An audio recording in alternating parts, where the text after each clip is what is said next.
This is History Story number 65. What kind of work did my parents do? This will be a short one, I guess. My mom was a stay-at-home mom. She had some health issues. That probably was one of the reasons. But then at this time, that was the kind of the thing people did, was they stayed at home for the wife to be with the children. It's not as easy anymore, but it still can be done. In fact, 5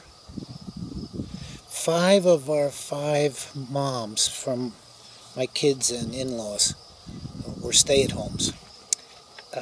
One of them worked 1 day a week, but basically they were stay-at-home moms. That's awesome for kids, just absolutely awesome.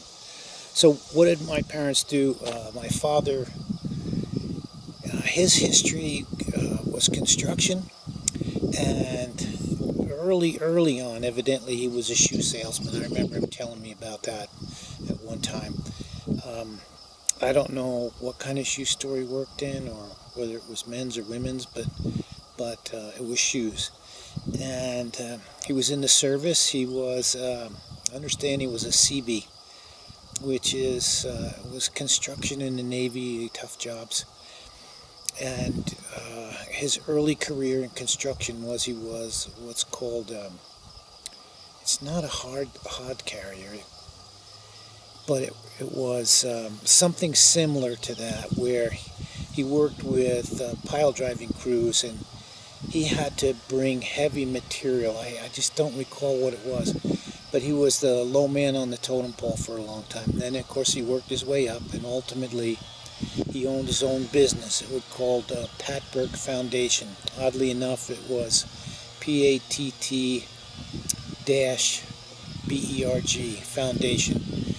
Some people thought that had to do with corsets and girdles and stuff like that, but it was heavy construction, piling down into the ground to support buildings, bridges, etc., etc.